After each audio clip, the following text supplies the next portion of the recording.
Welcome to Nightverse lore! Oh geez, another dimension of naps!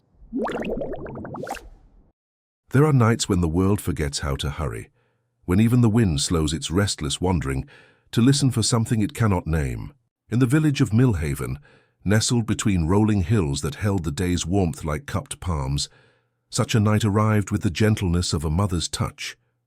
The river that wound through the valley's heart slowed its ancient song to a whisper, and the stars seemed to lean closer, as if drawn by an invisible thread of wonder. It began with the clocks. Every timepiece in the village, from the grand tower clock that had counted centuries to the smallest pocket watch tucked in a sleeping merchant's vest, simply paused. Not with the harsh finality of breaking, but with the soft exhale of something settling into perfect rest. The baker's wife, kneading tomorrow's bread in her kitchen, watched steam from her kettle hang motionless in the air like silver ribbons. Children dreaming in their beds turned over more slowly, their sighs stretching into longer notes of contentment. In the cottage where honeysuckle pressed its sweet face against weathered windowsills, Elara Chen felt the change as another wave of labor moved through her. The midwife, old Maeve, whose hands had welcomed 3 generations into the world, moved with practiced calm through the hushed room. But even she felt it. This profound suspension that had settled over everything like a held breath made visible. "Something different is happening tonight," Maeve murmured, her voice barely disturbing the strange stillness. Outside, the grandfather clock in the town square had stopped at exactly midnight. Its brass pendulum caught mid-swing as if time itself had decided to rest. The candles on the windowsill burned without flickering, their flames standing perfectly straight like golden sentries guarding this moment. When the final wave came, Elara didn't cry out. Instead, she released a sound like wind through distant cathedral bells, deep and resonant and impossibly peaceful. Maeve's weathered hands moved with ancient instinct, guiding new life into the suspended world. And then he was there, this small being who would grow to understand the spaces between heartbeats, cradled in Maeve's gentle palms. The baby didn't cry. Instead, he hummed, a sound so soft it might have been mistaken for the whisper of leaves, yet somehow it filled the entire room with warmth. In her 40 years of midwifery, Maeve had never heard anything like this gentle vibration that seemed to come not from tiny lungs, but from somewhere much deeper, as if the child carried music in his very bones. 1 heartbeat, 2, 3. As the baby's soft humming continued, something extraordinary began to unfold in the sky above. Through the window, where morning mist usually clung to the hills, a city of pure light was forming in the clouds, not solid like earthly buildings, but luminous and flowing, its spires reaching toward stars that somehow remained visible despite the approaching dawn. The hidden citadel assembled itself from crystallized moments, its towers spiraling upward in graceful helixes that caught and scattered light like prisms. Gardens of luminescent flowers cascaded down its sides, and bridges of pure radiance connected floating islands where figures moved with the fluid grace of dancers underwater. Windows of amber light appeared in its towers, and from somewhere within its glowing depths came an answering harmony, as if the city itself was singing back to this newborn child. 4 heartbeats. 5. 6. Elara reached out weakly to touch her son's face, and as her fingertips brushed his cheek, the humming grew slightly stronger. The citadel pulsed with golden light, its spires swaying gently like wheat in an unfelt breeze. From her place by the window, Mira, Elara's older sister who had kept vigil through the long night, could see beings of soft light moving along the city's pathways, tending gardens that bloomed with colors that had no earthly names. 7 heartbeats. Maeve felt time preparing to resume its ancient rhythm, like a great clock winding itself to start again. The baby's humming reached a perfect crystalline note that seemed to hang in the air long after his small lips had closed. In that final suspended moment, the hidden citadel blazed with such beauty that tears sprang to Maeve's eyes, not from sadness, but from the overwhelming recognition of something sacred. Then, as gently as it had appeared, the citadel began to fade. Its light softened to pearl, then silver, then the palest gold before dissolving into ordinary pre-dawn mist. The grandfather clock in the square resumed its steady ticking.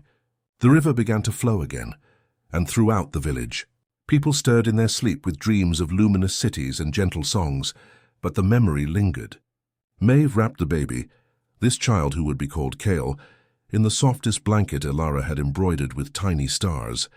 As she placed him in his mother's arms, she noticed that his eyes held flecks of the same golden light they had just witnessed, as if he carried a piece of that luminous city within him. "He's beautiful," Elara whispered, her voice hoarse from the long night's work. Kale's tiny hand found hers, his fingers impossibly delicate, yet somehow conveying a strength that had nothing to do with physical power. When he looked at her, Elara felt time slow just enough for her to truly see him, to memorize every detail of this first meeting. Mira approached quietly, her baker's hands still dusted with flour from the bread she'd been preparing for morning. When Kale's golden-flecked eyes found hers, she felt something she couldn't name, a sense that this child would teach them all new ways of moving through the world, new rhythms of kindness and patience. As the first true light of dawn crept through the windows, the village of Millhaven settled back into its familiar rhythms, but something had changed. In the cottage where Kale slept against his mother's heart, time moved just a little more gently, and love felt just a little more spacious, as if the world had learned in 7 perfect heartbeats how to hold its most precious moments with infinite care. The months that followed moved like honey through morning light, each day settling into the next, with the gentle persistence of seasons learning their rhythm.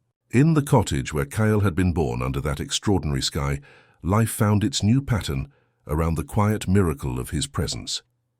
Mira, whose hands had always known the ancient language of flour and yeast, discovered that her little brother brought something even more precious to her world than the secret that made her bread taste like home. By the time Kyle could sit upright in the wicker basket beside her ovens, Mira had begun to notice the subtle changes his presence wove into the fabric of ordinary moments. The bakery, inherited from their grandmother along with recipes whispered in the dark hours before dawn, had always been a place where the village gathered not just for sustenance, but for the comfort that came from warm kitchens and patient hands. But now, with Kale's soft breathing mixing with the rhythm of kneading and rising, something deeper was happening. Customers, who rushed in with the frantic energy of people late for important appointments, would find their urgency gently dissolving as they waited for their daily bread. Mrs. Holloway, who usually drummed her fingers impatiently on the counter, began to actually taste her morning pastry instead of wolfing it down. The schoolteacher discovered she could listen, truly listen, when old Henrik shared memories of his late wife instead of planning her next lesson while he spoke. Mira watched these transformations with the quiet wonder of someone witnessing daily miracles. Her bread had always carried love baked into every loaf, intentions kneaded into the dough as she whispered small blessings over the rising bowls. But now, with Kale's presence filling the bakery like gentle lamplight, her creations seemed to carry something even more profound. People would take a bite and suddenly remember their mother's kitchen, or taste forgiveness in the crust, or find comfort for griefs they hadn't even named. As Kale grew from infant to toddler, his gift revealed itself, not through dramatic displays, but through the accumulation of small graces. When he learned to walk, he moved with an unusual deliberation, as if each step was a conversation with the ground beneath his feet. He would stop to watch dust motes dance in shafts of sunlight, his small hands reaching toward the golden air as if he could cup the light itself. Mira would find him standing perfectly still in the herb garden behind the bakery, his head tilted as if listening to music only he could hear, the slow symphony of growing things, the patient percussion of earthworms turning soil. Other children were drawn to him with an instinct they couldn't explain. Tommy, the village's most restless boy, would grow calm and focused during their play, building elaborate towers with wooden blocks with a concentration that amazed his mother. Little Sarah, who cried at every scraped knee and bruised feeling, would dry her tears in Kale's presence and discover she could comfort other hurt children with his same gentle attention. Mira became his guardian not just in body, but in spirit, creating a sanctuary around him where his gift could unfold naturally. She had seen how the world treated those who were different, how it tried to rush them or fix them or make them fit into predetermined shapes. But Kale's difference wasn't something broken that needed mending. It was something sacred that needed protecting, like the luminous city that had blessed his birth with its brief, shimmering presence. The bakery became their fortress of gentle time. Mira would wake before dawn to begin the day's work, and Cale would toddle down in his nightclothes to help in his own small way. He couldn't knead dough or tend the ovens, but he could sit quietly while she worked, his presence somehow making the bread rise more evenly, the pastries brown more perfectly. The village elders began to comment that her baked goods seemed to carry extra warmth, as if they'd been infused with the contentment of slow mornings and patient hands. When Cale turned 4, he spoke his first complete sentence about his gift, and it revealed the depth of his understanding in a way that took Mira's breath away. They had been watching a hummingbird at the feeder outside the bakery window, its wings beating so fast they were invisible blurs. The tiny bird paused, hovering motionless for what felt like an impossible length of time, and Cale whispered, "She needed a moment to remember where home was." That evening, as Mira tucked him into the small bed she'd placed in the bakery's back room so they could always be close, she asked him how he knew about the hummingbird. Cale looked at her with those honey-gold eyes that still held flecks of the light they'd witnessed on the night of his birth, and said simply, "Everything needs time to remember. Mira, sometimes I help them find it." It was then that she began to understand the true nature of his gift. He wasn't controlling time or bending it to his will. He was offering it, creating space where natural rhythms could reassert themselves. When adults found themselves lingering in conversation at her counter, they weren't being trapped in extended moments. They were being given permission to savor connection, instead of rushing toward the next obligation. As spring arrived with its usual burst of growth and renewal, Mira realized that Cale was teaching their entire village a new way of being, not through words or grand gestures, but through the simple act of moving through the world with intentional gentleness.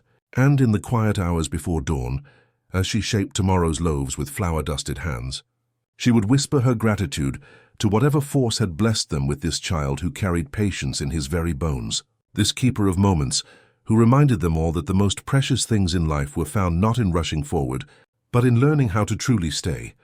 The summer that followed brought longer days and deeper understanding, as if the world itself was learning to stretch its moments like a cat in warm sunlight.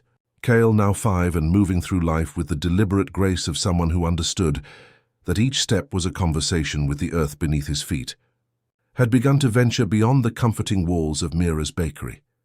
His gift had grown stronger but gentler, like a river that deepens as it flows, and the village had unconsciously adjusted its rhythms to accommodate the pockets of peace he created wherever he went. At the edge of Millhaven, where cobblestones gave way to wildflower meadows, and the river curved back on itself as if reluctant to leave, stood a cottage that seemed to exist in its own gentle pocket of time. Thorne's workshop had weathered 63 winters with the patient dignity of something built to last, its walls thick enough to muffle the outside world's urgency. The old clockmaker had arranged his life around the understanding that time was not a master to be served, but a companion to be honored. And his dwelling reflected this philosophy in every carefully chosen detail. His garden was a symphony of temporal curiosities. Sundials of bronze and granite marked the sun's ancient journey across the sky, their shadows moving with the stately precision of a cosmic dance. Wind chimes crafted from driftwood and polished stones sang in harmonies that seemed to emerge from the earth itself, each breeze coaxing different melodies from their patient forms. Between beds of lavender and rosemary, small pathways wound in spirals that invited wandering rather than hurrying, and benches appeared at just the right moments for rest and contemplation. Thorne himself was a man carved by decades of listening to time's many voices. His hands, gnarled like ancient oak roots, moved with the careful precision of someone who had spent a lifetime coaxing stubborn mechanisms back to life. His eyes held the steady gleam of winter stars, and his beard carried the silver white of wood ash from countless evening fires. Most remarkably, he possessed an intuition about timepieces that went beyond mere mechanical knowledge. He could sense when a clock was lonely, when it yearned for a different rhythm, when it needed not repair but understanding. The meeting came as such meetings often do, wrapped in the ordinary clothes of a simple errand. Mira had decided to bring fresh bread to the clockmaker, a gesture of gratitude for the tower clock that kept the village's bakers and farmers moving in gentle harmony. Cale carried a small jar of quince jam in both hands, treating it with the reverence he brought to all fragile things. As they approached the garden gate, something extraordinary happened. Every wind chime fell silent, as if the very air was holding its breath in anticipation. Thorn emerged from his workshop at that moment, drawn by an instinct he couldn't name. When his eyes met Kyle's, recognition passed between them like a shared secret. The old clockmaker had been waiting for this meeting without knowing it. Prepared by decades of patient craft and a memory from his own youth that he had never quite managed to forget, a glimpse of luminous towers in the clouds, visible for just 7 perfect heartbeats. "You hear them too," Kyle said softly, tilting his head toward the workshop, where dozens of timepieces kept their individual rhythms. It wasn't a question, but a statement of understanding, spoken with the quiet certainty that had marked all his observations about the world's hidden patterns. Thorn knelt to meet the boy's gaze, feeling something shift in his chest like a door opening after years of being gently, persistently closed. "What do you hear, young one?" he asked, though he suspected he already knew the answer.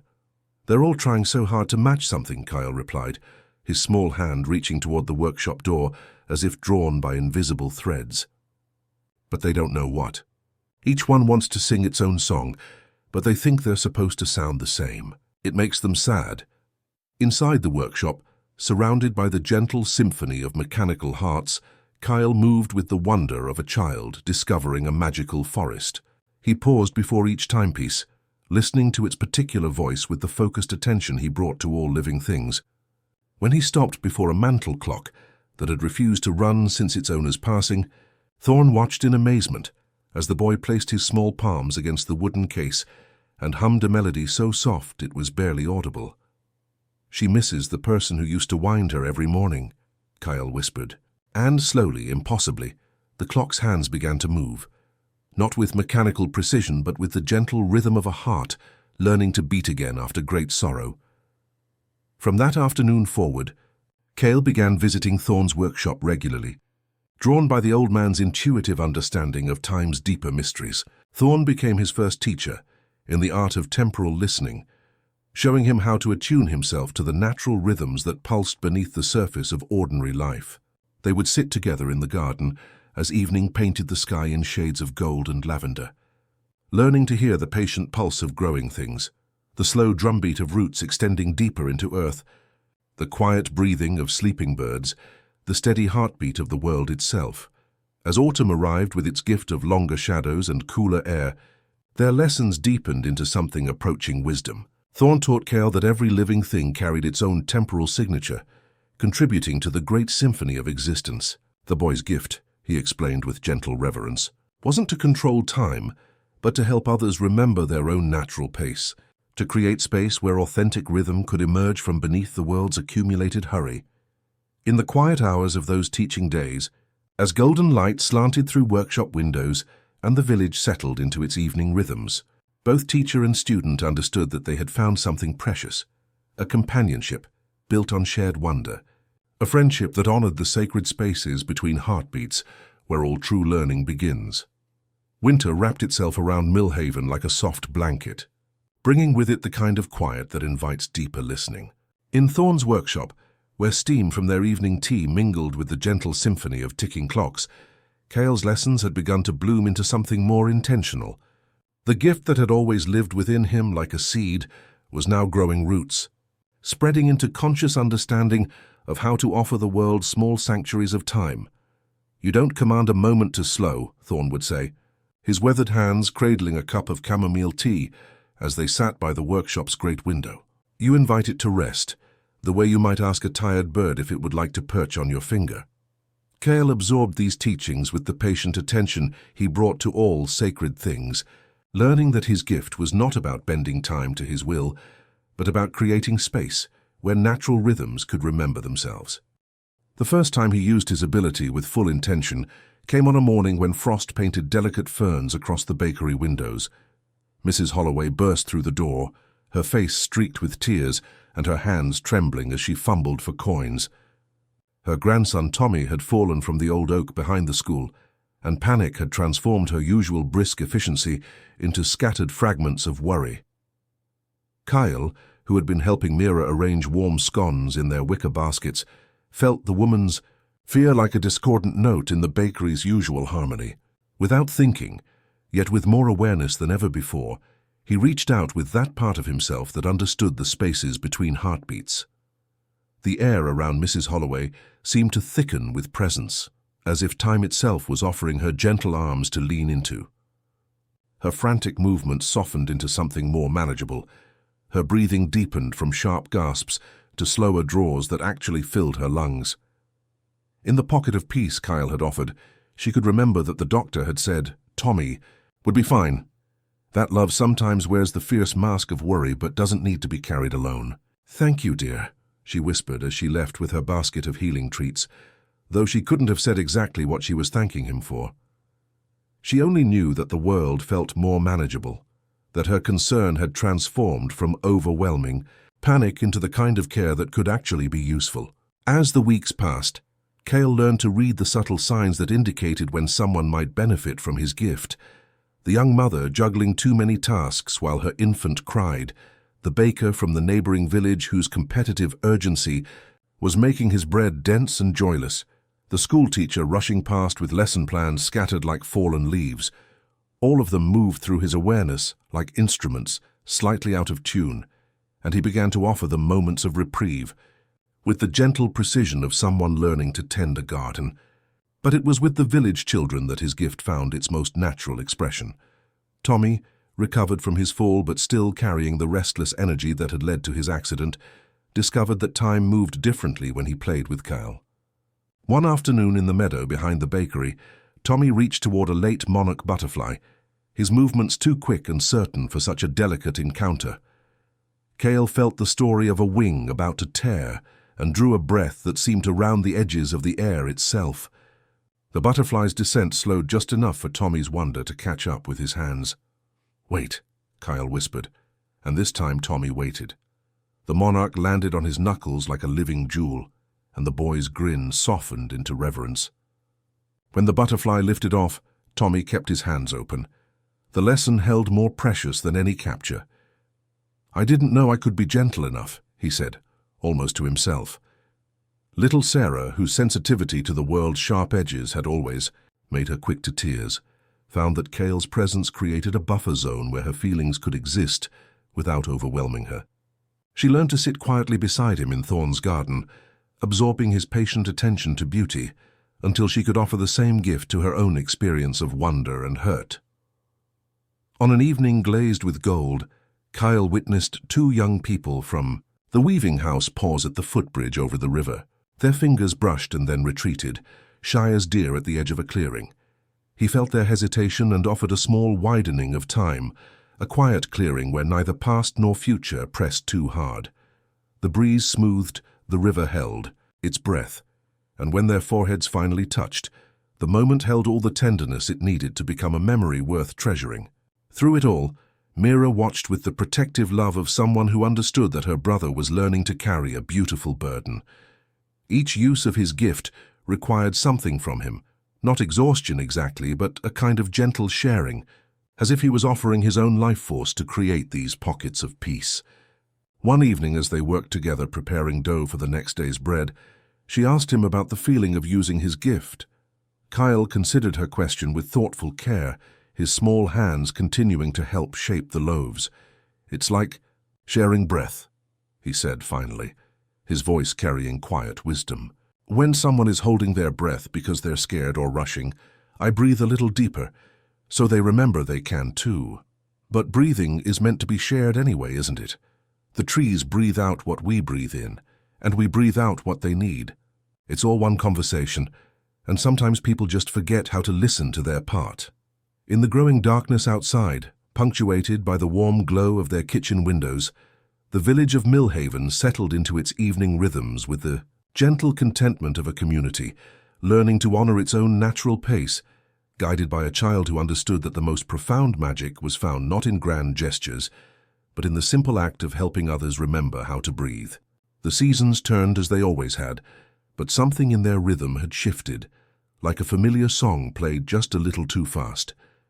Kyle, now growing tall enough to reach the higher shelves in Mira's bakery, felt this change not just in the lengthening of his legs or the deepening of his voice, but in the way the world seemed to press against his gift with increasing urgency. The village that had once moved with the patient pulse of tides and harvests now hummed with a restless energy that made his offerings of gentle time feel like whispers against a rising wind. The change had begun gradually, carried on the boots of traveling merchants who spoke of faster looms in distant cities and quicker ways of doing ancient work. The younger villagers, hungry for progress, began to adopt these hurried rhythms, and soon even the morning light seemed to rush across the meadows without its usual patient caress of awakening flowers.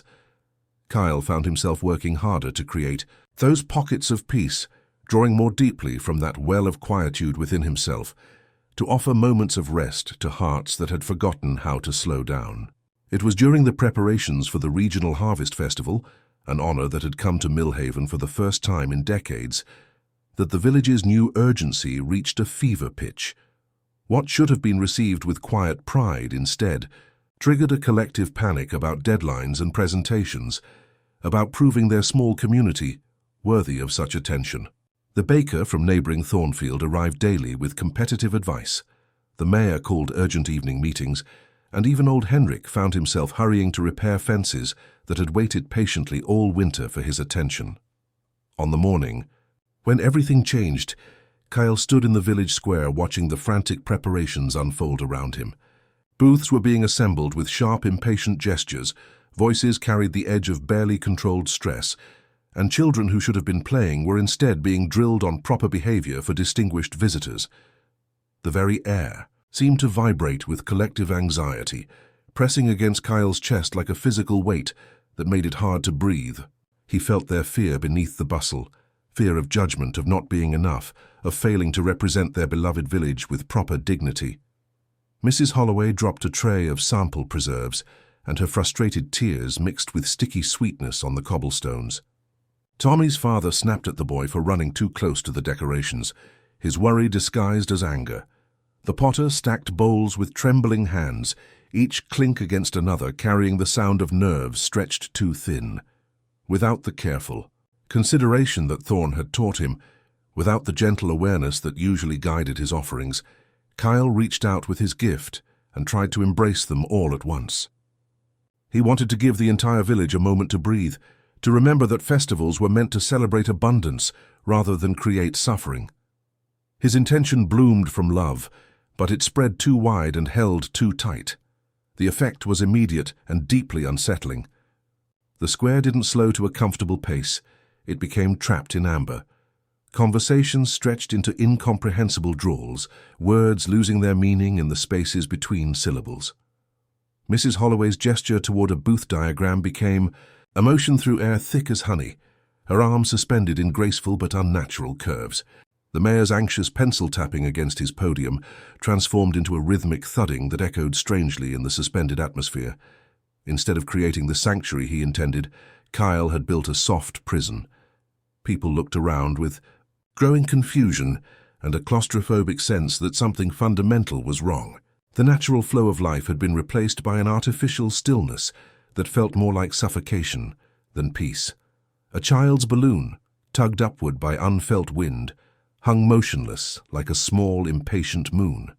Even the pigeons on the church roof seemed frozen in mid-step, their bright eyes reflecting a bewilderment that matched the humans below.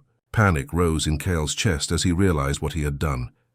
His gift, which had always felt like offering gentle invitations to rest, had become something demanding and controlling.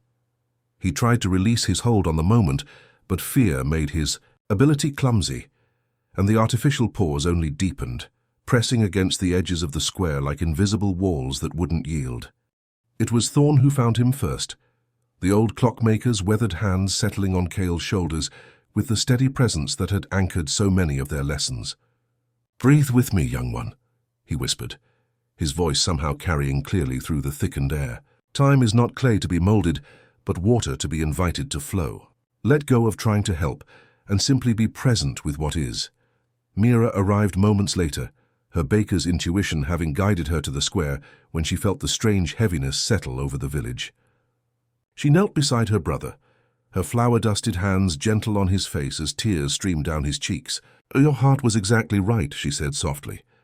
But sometimes the most loving thing we can do is allow others to feel their own feelings, even when those feelings are uncomfortable.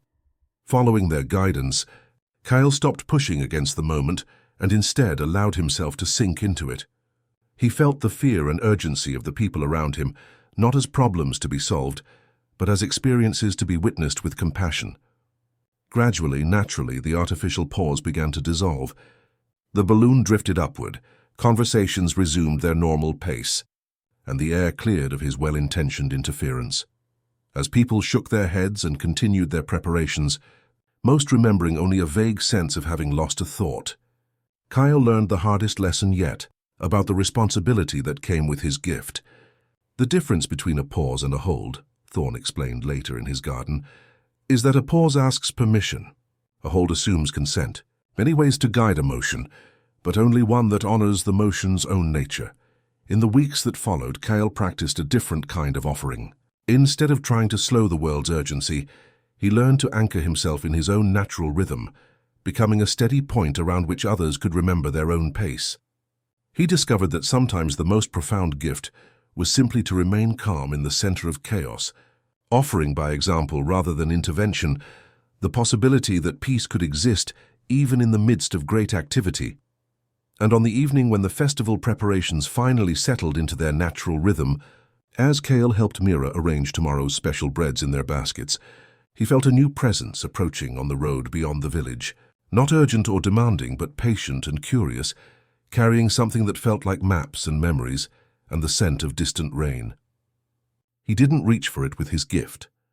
He simply made a small place ready in his heart, trusting that whatever came would find its proper shape here, among warm ovens, patient clocks, and a village that was learning, still, how to breathe. The presence Kale had sensed approaching materialized 3 days after the festival's gentle conclusion, arriving not with fanfare but with the quiet grace of morning mist settling into familiar valleys. Vera appeared at the edge of Millhaven as the bakers' ovens were beginning their daily song, her leather boots bearing the dust of distant roads and her wide-brimmed hat casting shadows that seemed to hold stories of their own. She moved through the village square with an unusual quality of attention, her dark eyes reading not just the physical arrangement of cobblestones and timber-framed shops, but something deeper, the invisible geography of emotions that layered every place like sediment from countless human experiences. Where others saw a simple market square, Vera perceived the golden threads of morning conversations, the silver pools where children's laughter had collected over generations, the gentle amber glow that indicated a community learning to breathe more deeply. Kale felt her presence like a tuning fork struck in perfect harmony with his own inner rhythm. He was helping Mira arrange the day's first loaves in their wicker baskets when their eyes met across the square, and the recognition was immediate and startling. Here was someone else who could sense the hidden dimensions of ordinary places, who understood that every location held multiple layers of story and meaning waiting to be read by those with eyes to see. She approached their bakery with unhurried steps, her weathered satchel releasing the faint scent of parchment and exotic inks. "I'm Vera," she said simply, her voice carrying the warm resonance of someone accustomed to speaking across distances and differences. "I chart the feelings of places." From her satchel she withdrew something that made both siblings catch their breath, a map unlike any they had ever seen. Instead of marking only rivers and roads, it charted the emotional terrain of the region with gentle washes of color, indicating where contentment pooled in valley meadows, darker shades marking places where old sorrows had taken root, and golden threads tracing paths that lovers had walked and children had run in games of pure joy. "Every location holds memory," Vera explained, spreading the extraordinary chart across their wooden counter with reverence. "Some of us learn to read those memories like others read books. Your village," she paused, her finger tracing the warm amber glow that surrounded Millhaven on her map, "has been learning to breathe more deeply. There's a particular quality of peace here that I've never encountered before." Kyle leaned forward, fascinated by how his village appeared on this map of emotions. He could see the golden threads connecting the bakery to Thorne's workshop, the gentle spirals of contentment radiating from places where he had offered his gift of extended time. But there were other markings too, thin silver lines indicating places where healing was still needed. and bright spots where moments of profound connection had left their luminous traces. "How do you see all this?" he asked, his voice carrying the wonder of someone discovering that his unusual perception was part of a larger conversation with the world's hidden dimensions. Vera's smile deepened, with the recognition of one gifted soul addressing another. "The same way you sense when a moment needs space to unfold properly, I suspect. Some of us are born with our inner compass pointing toward the invisible, and we learn to trust what we feel rather than only what we see." She touched a particularly bright spot on the map, where golden light seemed to pulse with gentle warmth. "This is where you were born, isn't it?" The night when time itself paused to witness something sacred. The accuracy of her perception sent recognition rippling through Kale's entire being. Over the following hours, as village life continued its gentle rhythm around them, Vera shared stories of other places she had visited. A mountain village where an old woman's lullabies had soaked so deeply into the stones that strangers felt comforted walking its paths. A harbor town where a lighthouse keeper's decades of patient watching had imbued the entire coastline with a sense of safe harbor. "Every person with a gift like yours leaves traces," she explained, her weathered hands moving across the map's surface with practiced familiarity. "Your ability to create pockets of gentle time has been changing the emotional geography of this entire region. People travel through here and carry something of that peace with them to other places. It spreads like seeds on the wind." As evening approached, Vera accepted Mira's invitation to share their simple dinner. Around the kitchen table where Kale had first learned to shape bread dough with patient hands, they discovered the particular joy that comes when kindred spirits recognize each other across the vast distances that usually separate one soul from another. Vera spoke of her travels with quiet passion, describing cities where accumulated hurry had created actual pressure in the air, and rural valleys where generations of contentment had settled into the soil like rich compost. Her maps, she explained, were not just records but tools for understanding how human feeling shaped the world, and how the world, in turn, shaped human feeling. "I've been following traces of your gift for months," she admitted, as Mira served tea brewed from Thorn's garden herbs. "There are paths of unusual peace spreading out from this village like ripples, and I wanted to understand their source. But now I think I understand something more important. You're not just creating these effects. You're teaching others how to create them too."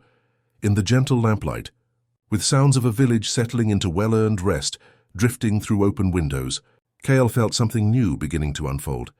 Vera's arrival had opened a door he hadn't known existed, revealing that his gift was part of a larger tapestry of human potential, and that the quiet work of creating peace might be something that could be shared.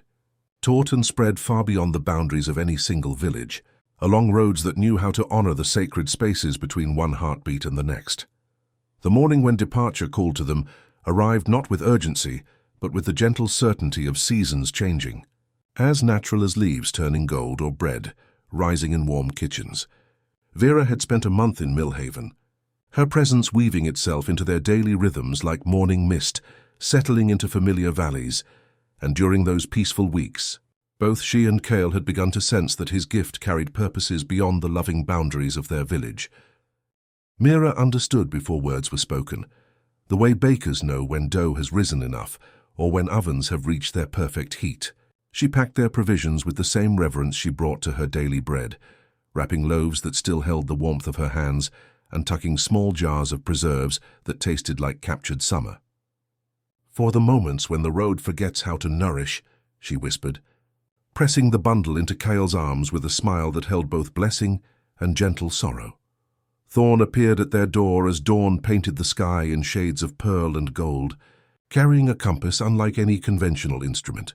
Its face bore no cardinal directions, only a delicate spiral that seemed to pulse with its own inner light.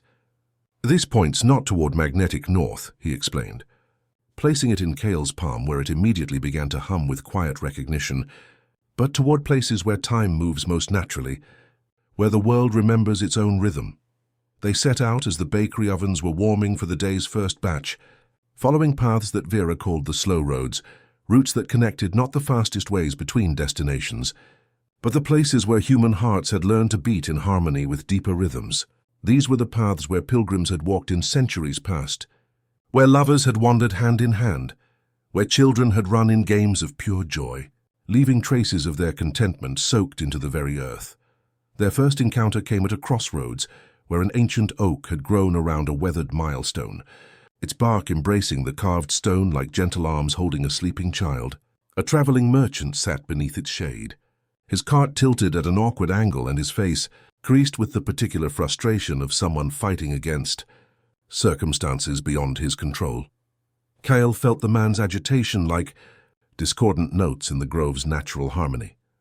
Without the dramatic gestures that had marked his earlier, less skilled attempts, he simply allowed his breathing to deepen and his awareness to expand.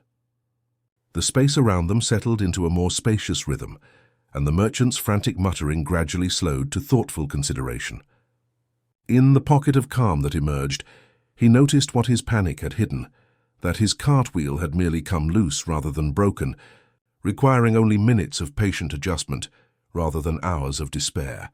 As they continued their journey, winding through meadows where dragonflies stitched bright patterns between cattails and clouds, Vera taught Kale to read the emotional geography they encountered.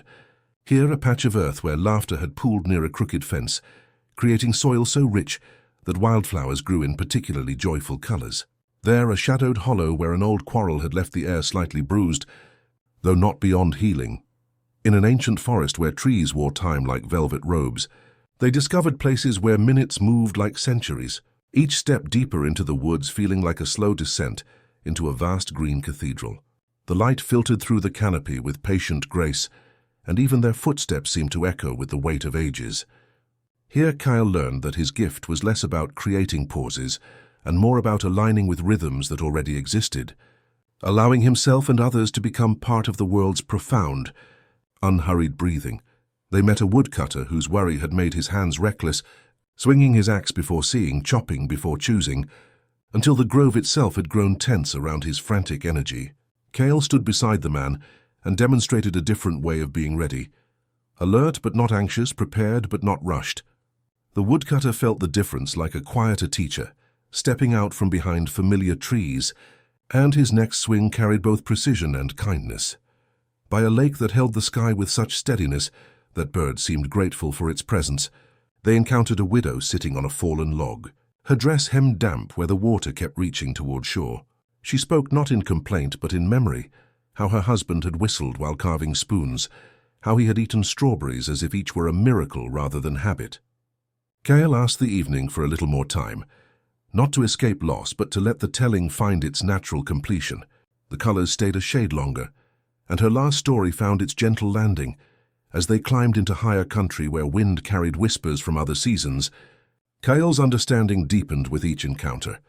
He learned the delicate difference between offering time as a gift and imposing it as a solution, between creating space for healing and trying to heal through force. A girl chasing cloud shadows across a meadow caught his attention, and he felt the impulse to slow the moment so she might catch her prize. Instead, he let the impulse pass, understanding that some hungers teach their own wisdom through gentle failure, and some lessons bloom only when the sky keeps moving at its own pace. Their evenings were spent around small fires that hummed with the ancient lullabies that wood remembers, sharing observations about the world's hidden depths. Vera would trace new markings on her emotional maps, noting the subtle changes in the landscape's feeling tone that followed their passage. Kale would listen to Thorn's compass as it ticked with spiral calm, reminding him that time preferred being trusted rather than controlled. The farther they walked, the more the roads themselves seemed to welcome their gentler pace, as if remembering something they had known when patience was more practiced than plans. They left behind no monuments, only altered rhythms and the quiet understanding that healing often began with the simple act of learning how to breathe with the world rather than against it, one mindful step at a time.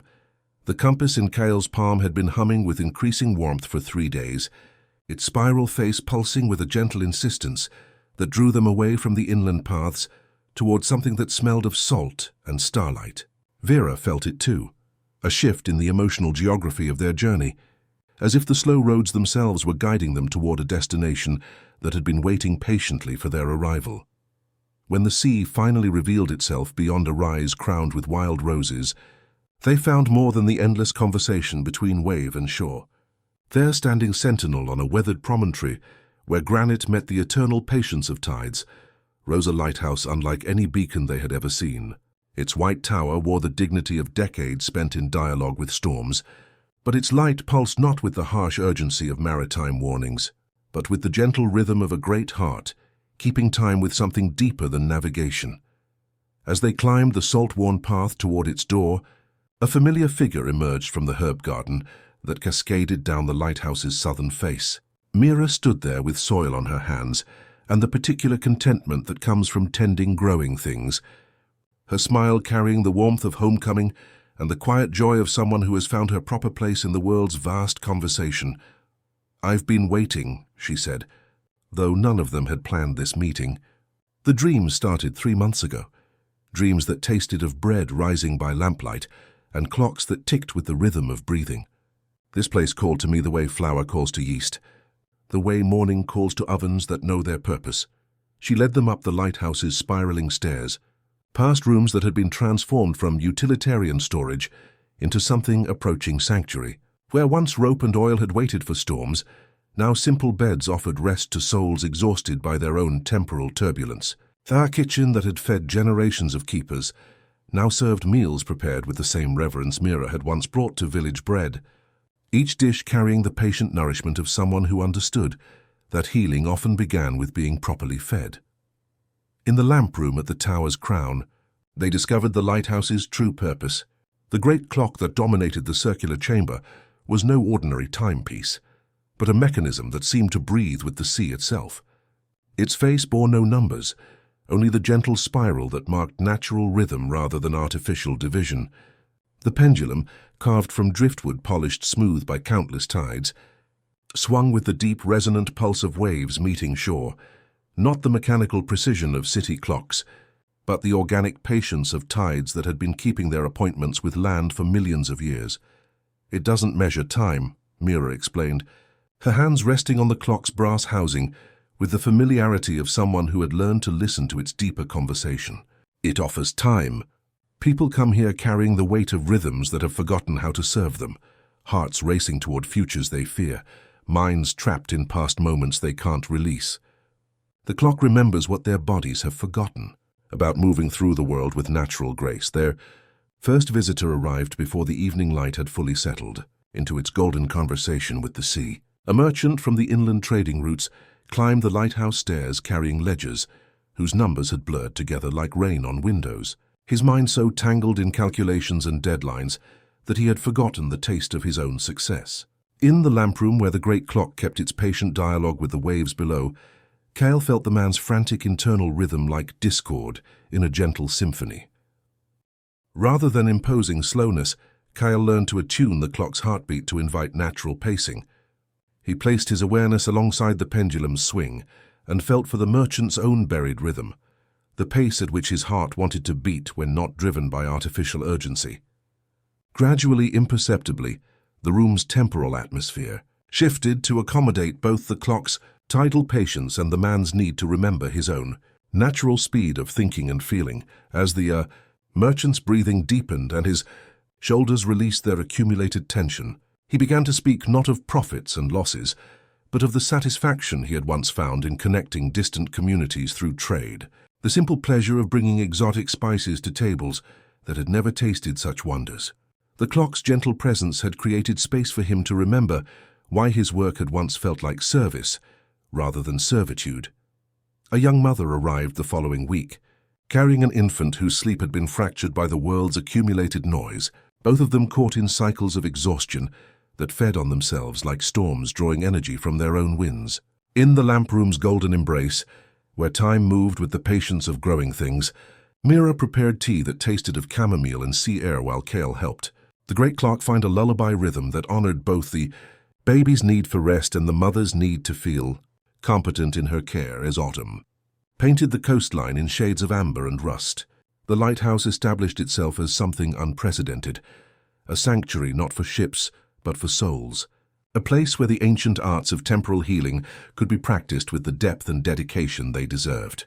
Vera mapped the emotional changes that rippled outward from their work, charting how the lighthouse's influence spread along the coast like gentle waves. helping entire communities remember rhythms that served life rather than consuming it. In the lamp room's patient glow, as the great clock kept its eternal conversation with the sea, Cale understood that they had found not just a home but a calling. This place where his gift could serve something larger than individual moments, where the wisdom of natural time could be offered to a world that had forgotten how to breathe in harmony with its own deepest rhythms. Word of the lighthouse's gentle healing spread not through proclamation, but through the quiet testimony of transformed lives, carried along coastal paths like seeds on favorable winds. The merchant who had rediscovered his natural rhythm spoke of it in harbor taverns, his voice carrying the unhurried cadence he had learned in the lamp room's golden embrace.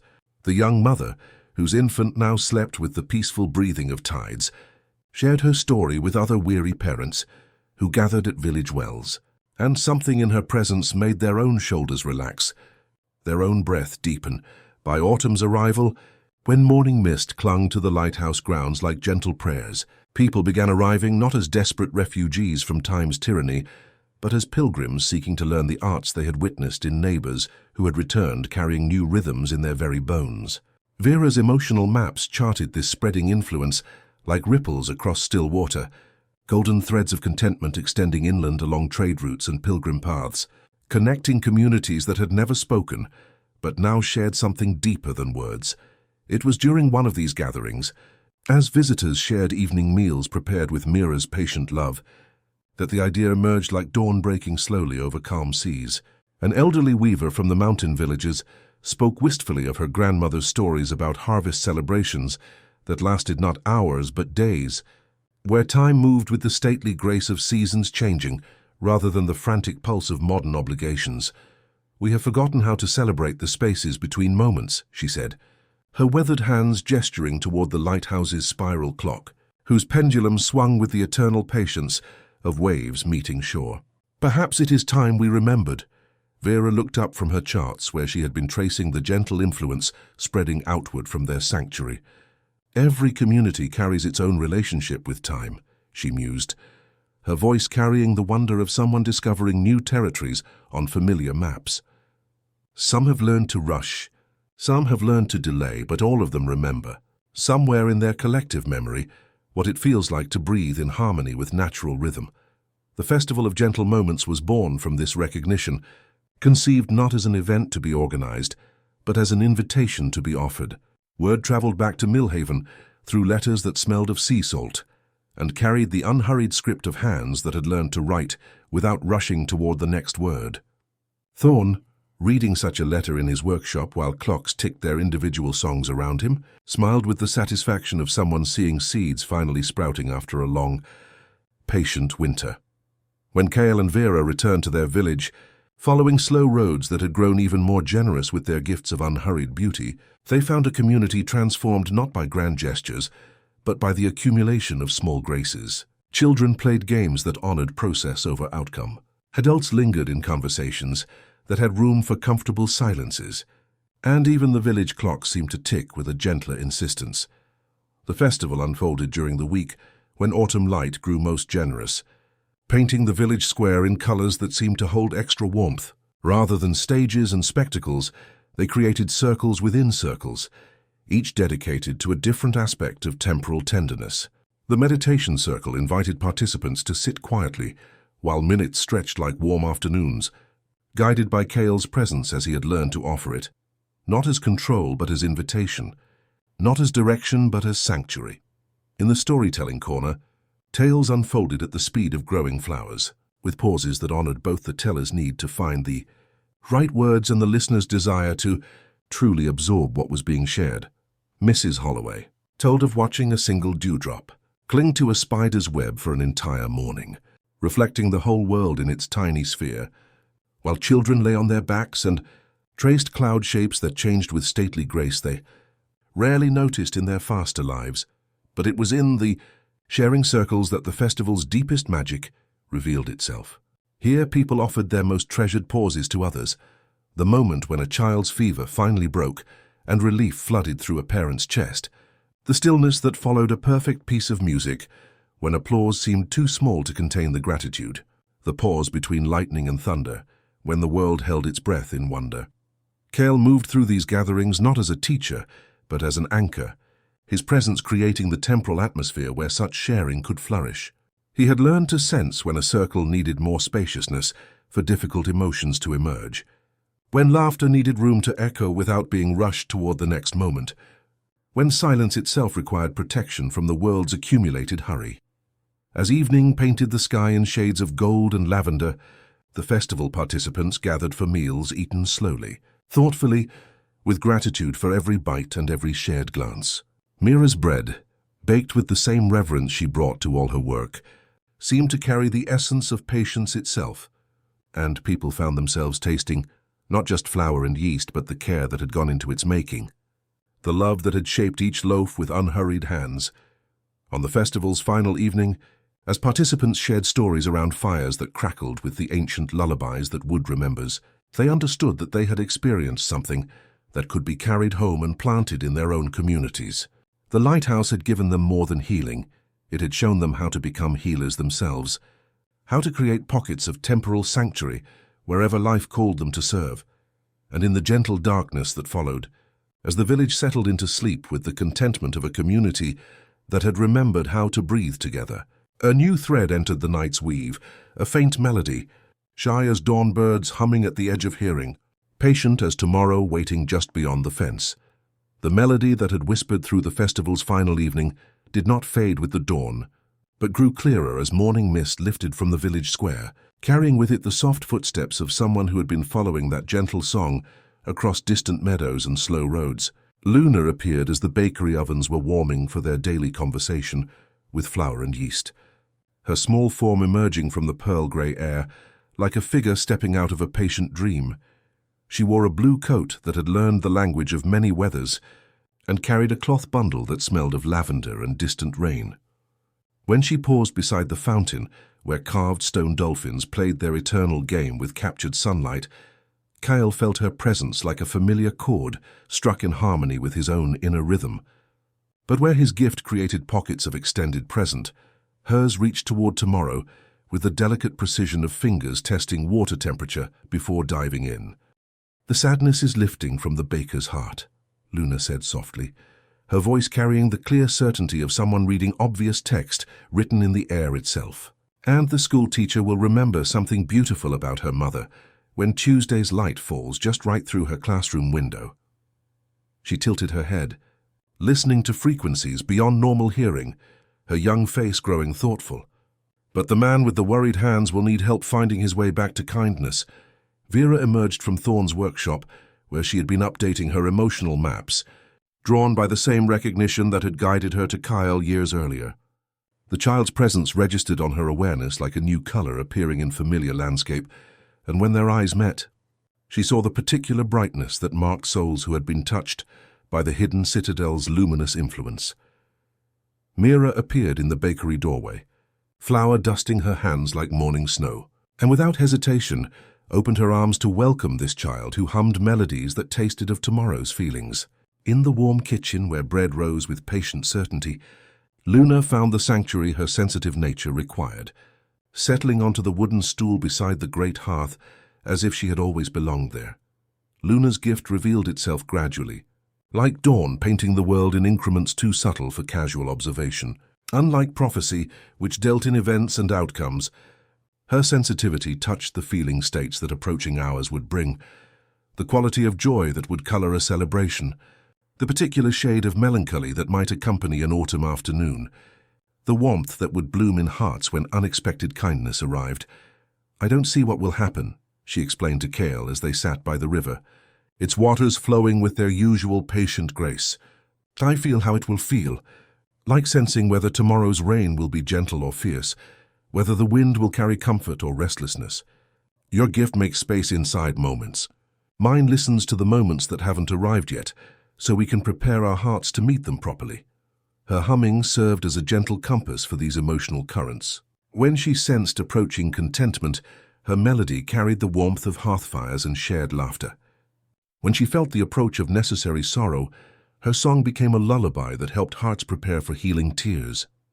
The village began to understand that Luna's presence allowed them to ready themselves not just practically, but spiritually for whatever emotional weather was approaching. At the lighthouse, where Mira tended the great clock that breathed with tidal patience, Luna's gift added a new dimension to their healing work.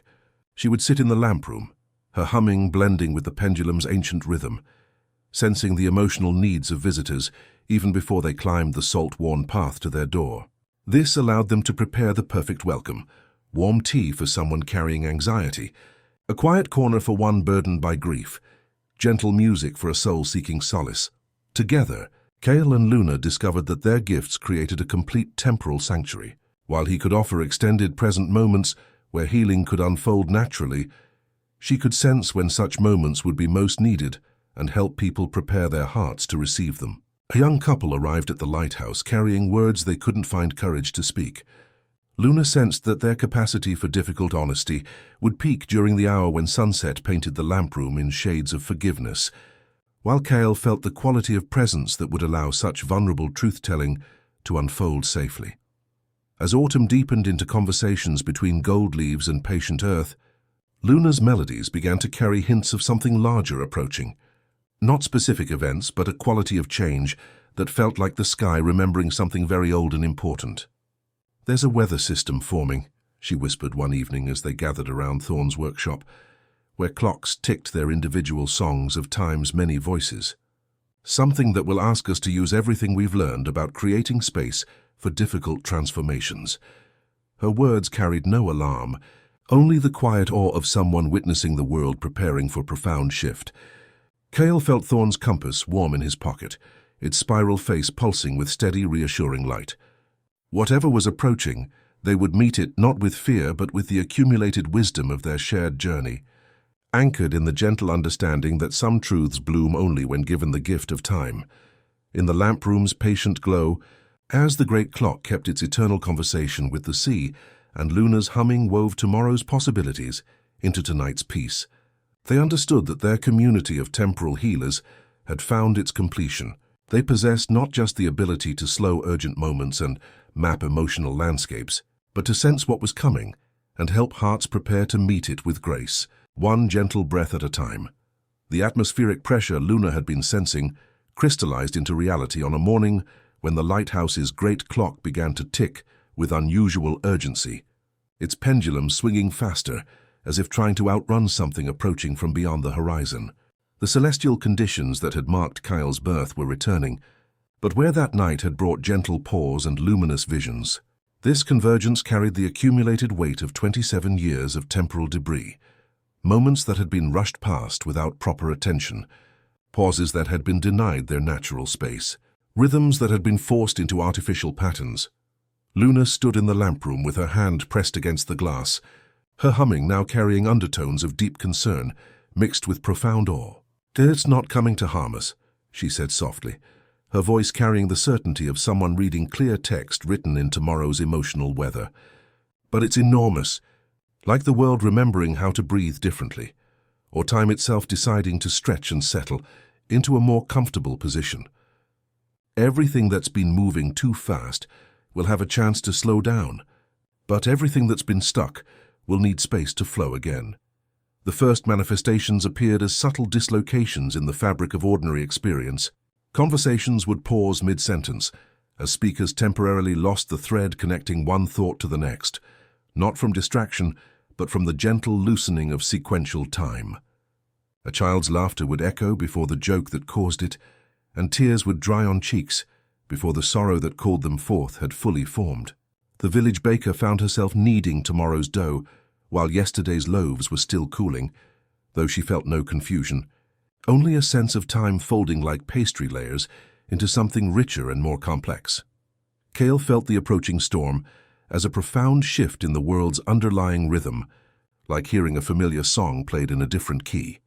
Standing in the village square where his gift had first grown beyond his understanding, he recognized this as the return of the same cosmic breathing that had blessed his birth, but amplified by decades of accumulated temporal tension-seeking release.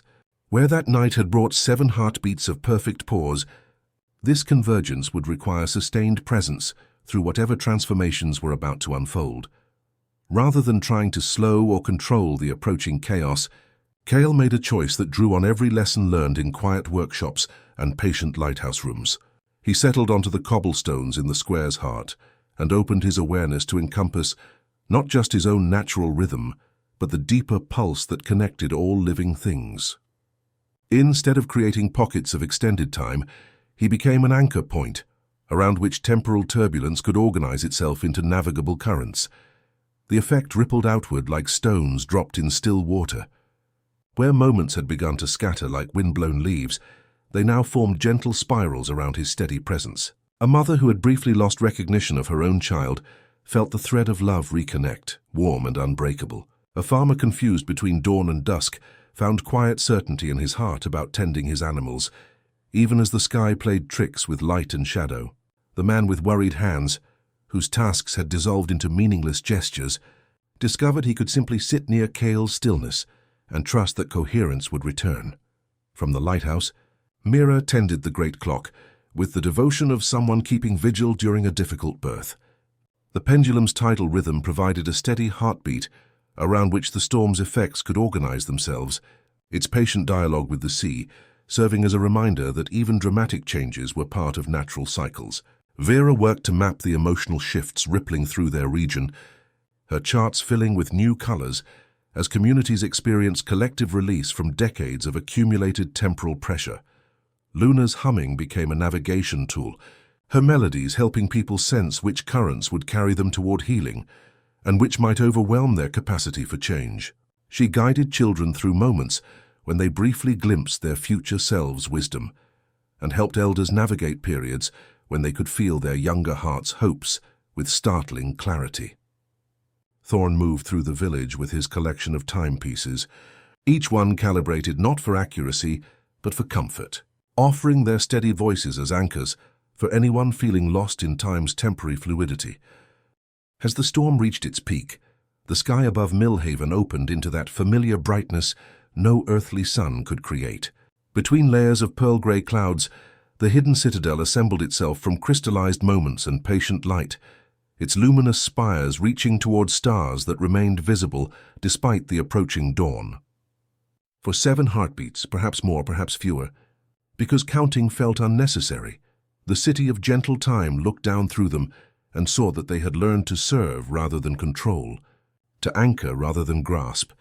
The Citadel's presence brought not revelation but recognition, a quiet acknowledgement that their work had grown into something worthy of notice by whatever forces governed the spaces between heartbeats. Then the clouds closed that window of blessing, and the storm continued its passage, leaving behind not destruction but profound rearrangement, moments finding better homes, relationships remembering their essential tenderness, work discovering its deeper purpose. As dawn painted the world in shades of gold and possibility, the village settled into rhythms that felt both familiar and transformed.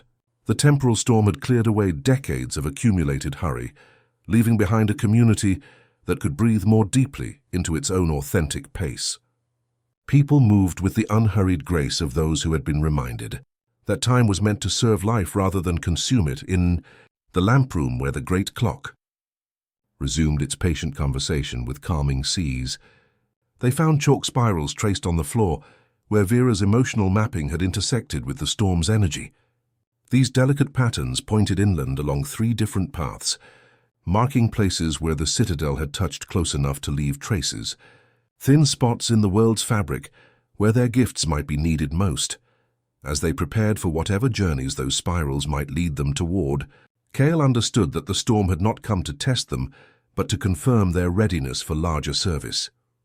They had learned to create sanctuary, not just for individuals but for entire communities, to anchor peace not through control but through presence, to serve time's deepest purposes with the gentle authority of those who had remembered how to breathe in harmony with forces beyond individual comprehension. The chalk spirals did not point like arrows demanding swift arrival, but murmured like patient streams, suggesting gentle directions worth considering. In the lamp room's golden light, where the great clock continued its eternal conversation with calming seas, Kale knelt beside these delicate patterns with Vera and Luna, feeling each spiral's distinct emotional signature. One carried the coolness of mountain springs, another the warmth of sun-heated stone, The third, the soft luminescence of moonlight on still water. These were not destinations to be conquered, but pilgrimage routes to be honored. Paths where the hidden Citadel had touched close. Enough to leave what Vera called thin places. Locations where the boundary between ordinary time and something more spacious had grown permeable. Mira prepared their provisions with the same reverence she brought to her daily bread, wrapping loaves that still held the warmth of her hands and tucking small jars of honey that tasted like captured sunlight. Thorn appeared with a compass, whose spiral face now glowed with gentle recognition, its needle pointing not toward magnetic north, but toward places where time moved most naturally. "Follow where it leads you to serve," he said, his weathered hands blessing their departure with the quiet authority of someone who understood that some journeys began long before the first step was taken.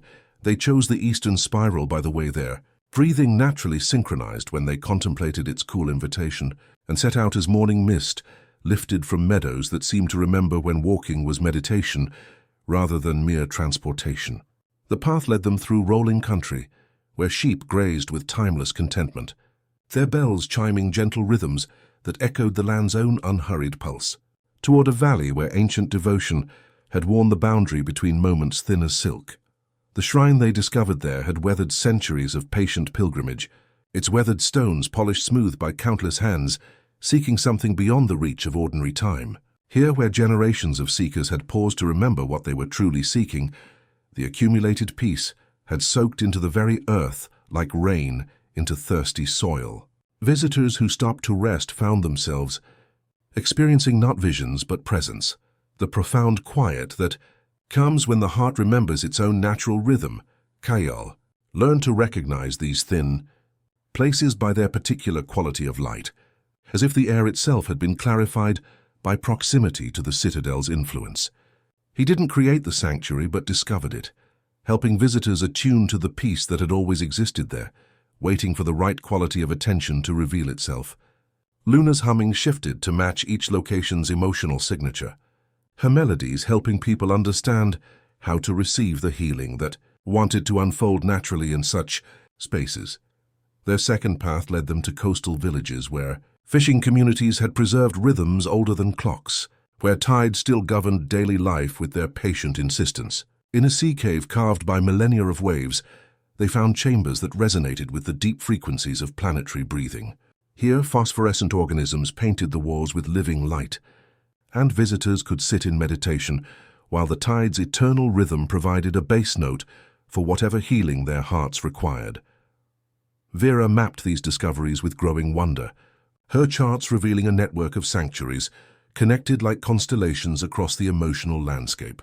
Each location required different qualities of service.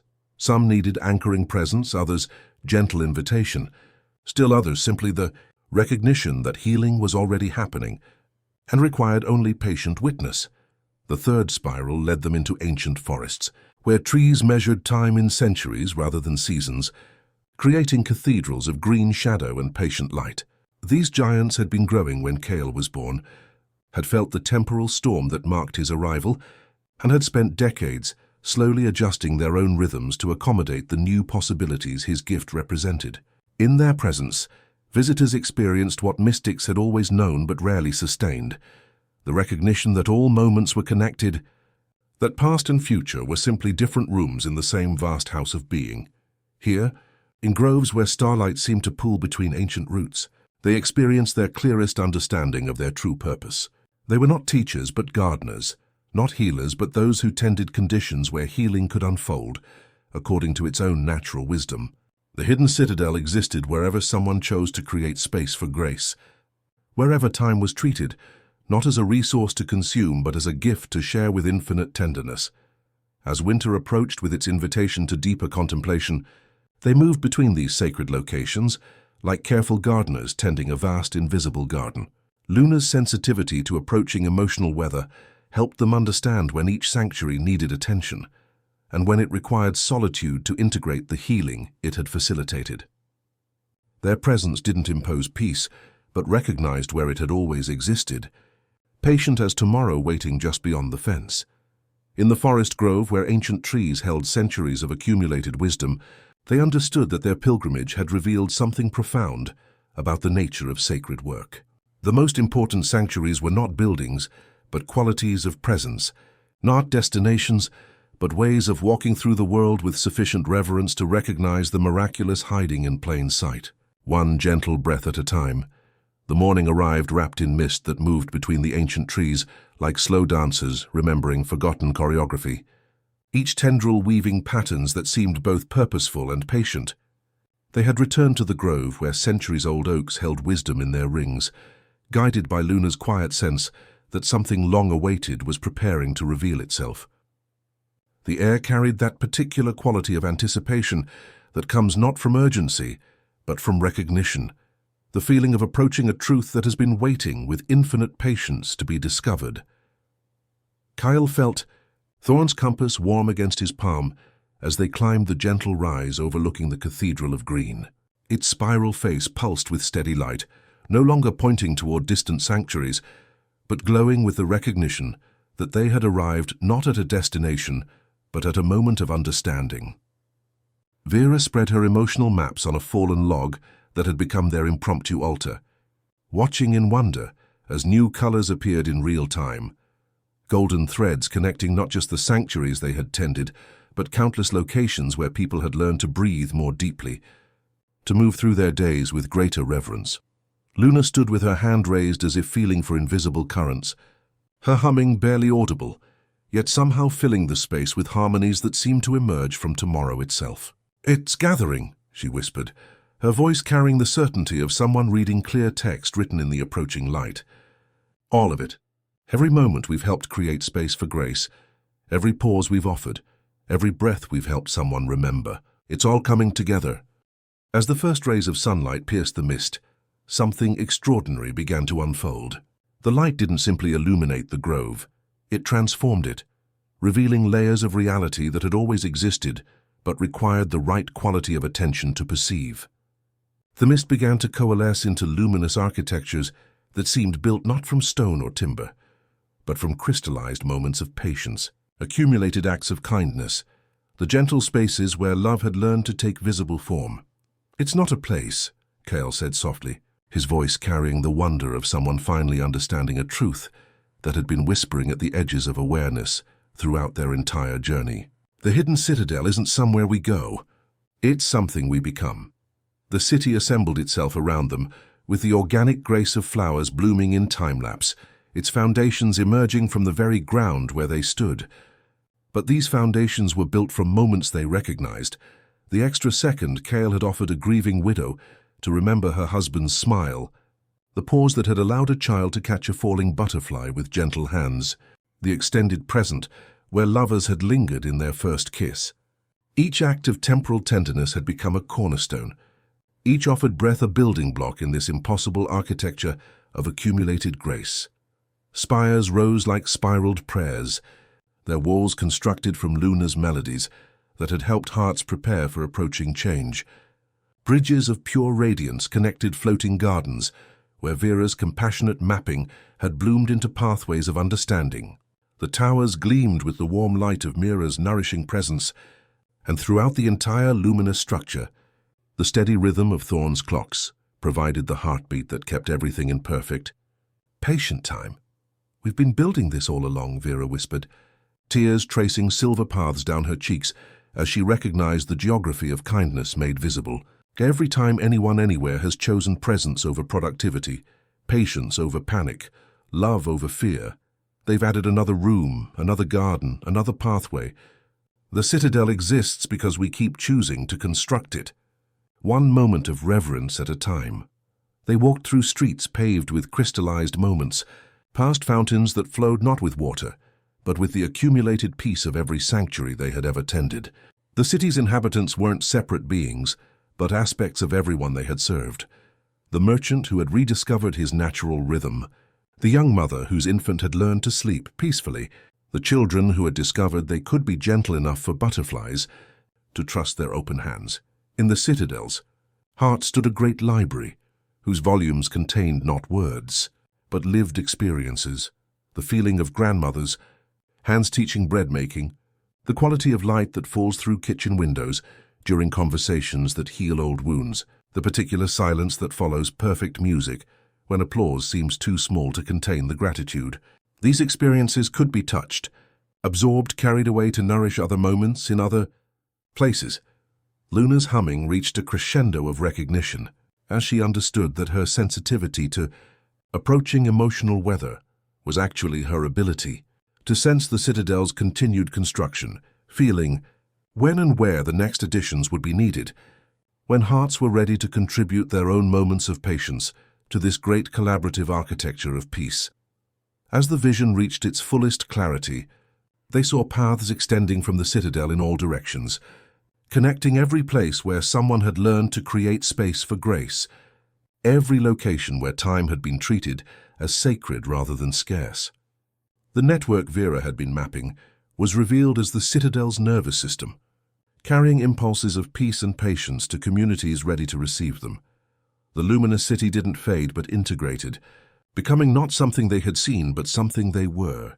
Walking back through the forest as ordinary light resumed its usual patterns, they carried the Citadel within them now, understanding that their work had never been about reaching a destination, but about becoming the kind of people who could recognize the sacred hiding in plain sight, who could offer their own presence as sanctuary for souls seeking to remember their natural rhythm.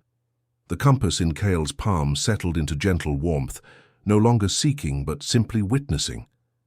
They had found what they had been following all along, not a place to arrive at, but a way of being to embody, not a treasure to possess, but a gift to keep giving, one gentle breath at a time. And in the quiet contentment that followed this recognition, they understood that the hidden Citadel would continue growing wherever people chose to create moments of sanctuary, wherever someone decided to breathe a little deeper so others could remember how, wherever love learned to take the form of time offered freely rather than time consumed in haste. The understanding they carried back from the grove settled into their bones like seeds finding fertile ground, not as ending but as beginning. When they returned to the lighthouse where Mira tended the great clock that breathed with tidal patience, the revelation of the hidden Citadel, as something people become rather than somewhere they go, transformed naturally into a question that hummed between them like Luna's gentle melodies. If such wisdom could be embodied, could it also be shared? The answer emerged organically from the conversations that began around Mira's kitchen table, where visitors still gathered to share bread that tasted of home and stories that carried the weight of transformation. People arrived carrying questions that couldn't be answered with words alone: how to create pockets of peace in rushed lives, how to recognize when hearts needed space to breathe, how to offer their own presence as sanctuary for souls seeking to remember their natural rhythm. Rather than announcing the establishment of a formal institution, they simply began to welcome these seekers with the same patient attention they had learned to bring to all sacred work. The lighthouse's lamp room, where the great clock continued its eternal conversation with the sea, became a natural gathering place for those drawn to learn what Kale called the arts of temporal tenderness. Kale's teaching unfolded like dawn breaking slowly over calm waters, never rushed, always responsive to each student's capacity for understanding. He would guide small groups to stand quietly in the lamp room, learning to sense the subtle signs that indicated when someone might benefit from extended presence, the particular quality of breathing that suggested overwhelm, the slight tension in shoulders carrying too much urgency, the look in eyes that had forgotten how to rest in the current moment. Time is not clay to be molded, he would say, his voice carrying the gentle authority of someone who had learned these lessons through patient practice, but water to be invited to flow more spaciously. We don't control moments. We create conditions where natural rhythms can remember themselves, like clearing debris from a stream so it can follow its own deepest wisdom. His students learned through practice rather than theory, discovering how to anchor themselves in their own natural pace so they could offer that steadiness to others. A harried merchant found he could breathe more deeply during negotiations, creating space where both parties could recognize their shared interests. A young mother discovered she could invite her household's frantic morning routine to slow just enough for her children to feel seen rather than hurried. Vera established what she called the mapping circle, where participants learned to read the emotional geography of their own communities, with the same reverence she brought to her extraordinary charts. They practiced sensing where joy had pooled in favorite gathering places, where old sorrows had taken root and might benefit from gentle attention, where love had walked and left traces that could nourish future connections. Every place holds memory, she would explain, spreading her luminous maps across the lighthouse's wooden tables. And every person carries their own relationship with time written in their posture, their breathing, their way of moving through the world. When you learn to read these invisible stories, you can offer precisely the kind of tenderness that serves, a moment of quiet for a frantic mind, space for memory for a grieving heart, gentle slowing for a soul that has forgotten how to savor. Her students returned home with eyes trained to see the threads connecting hearts across distances, the accumulated feelings that made some places sanctuaries and others sources of unease. They became quiet mapmakers in their own communities, recognizing where healing was needed and where celebration wanted to bloom. Luna's teachings unfolded in the garden behind the lighthouse, where herbs grew with the patient persistence of things that understood their purpose. Here she taught the delicate art of emotional weather reading, helping students develop sensitivity to the feeling states that approaching hours would bring, not prophecy, but preparation, learning to sense whether tomorrow's challenges would require the soft strength of willows or the deep roots of oaks. "I don't see what will happen," she would explain to newcomers, who expected dramatic predictions. "I feel how it will feel, like sensing whether approaching rain will be gentle or fierce, whether the wind will carry comfort or restlessness. When hearts are prepared for emotional weather, they can meet whatever comes with appropriate grace." Her humming became a teaching tool, melodies that helped students attune their own inner compasses to the subtle currents of approaching change. They learned to sense when their families might need extra patience, when their communities were ready for difficult conversations, when their own hearts required gentleness to navigate transitions. The students who came weren't seekers of mystical powers, but ordinary people who had felt hurried by life, who yearned to move through their days with more intention and grace. Mothers arrived seeking ways to create pockets of peace in homes filled with children's urgent needs. Craftspeople came looking for rhythms that would honor both productivity and beauty. Merchants sought understanding of how to conduct business with the patience that served both profit and human dignity. As seasons turned, and the quiet school's influence spread, through the testimony of transformed lives, evening gatherings unfolded in the lamp room, with the unhurried grace of flowers opening to receive morning light. Students shared discoveries about creating moments of sanctuary in hospital waiting rooms, about helping elderly parents remember their own natural pace, about teaching children that some games were more beautiful when played slowly enough for wonder to keep up. Mira's bread became a living lesson in temporal reverence, the slow fermentation, the patient rising, the transformative heat that turned simple ingredients into nourishment that tasted of accumulated care. Thorne appeared regularly with his spiral compass and collection of clocks that ticked like friendly crickets, reminding everyone that true timepieces beat with the heart's rhythm rather than mechanical precision. In the gentle darkness of winter evenings, as the lighthouse beam swept its patient circle across waters that remembered their names, they understood that their quiet school had become something unprecedented, a place where ancient wisdom about time's sacred dimensions was being preserved, developed and transmitted to a world that had nearly forgotten that presence could be prayer, that breathing a little deeper could create sanctuary, that the simple act of honoring the spaces between heartbeats could transform ordinary moments into doorways where grace learned to walk on quiet feet, one patient step at a time. The years gathered around the lighthouse like gentle tides, each season, leaving its gift of deeper understanding in the hearts of those who had learned to move through life with the unhurried grace of growing things. Kyle's hair had softened from honey gold to the silver of moonlight on still water, and his movements carried the patient strength that comes not from forcing, but from allowing, not from grasping, but from receiving each moment with grateful attention. The quiet school continued its ancient rhythm, but something profound had shifted in the quality of what was offered there.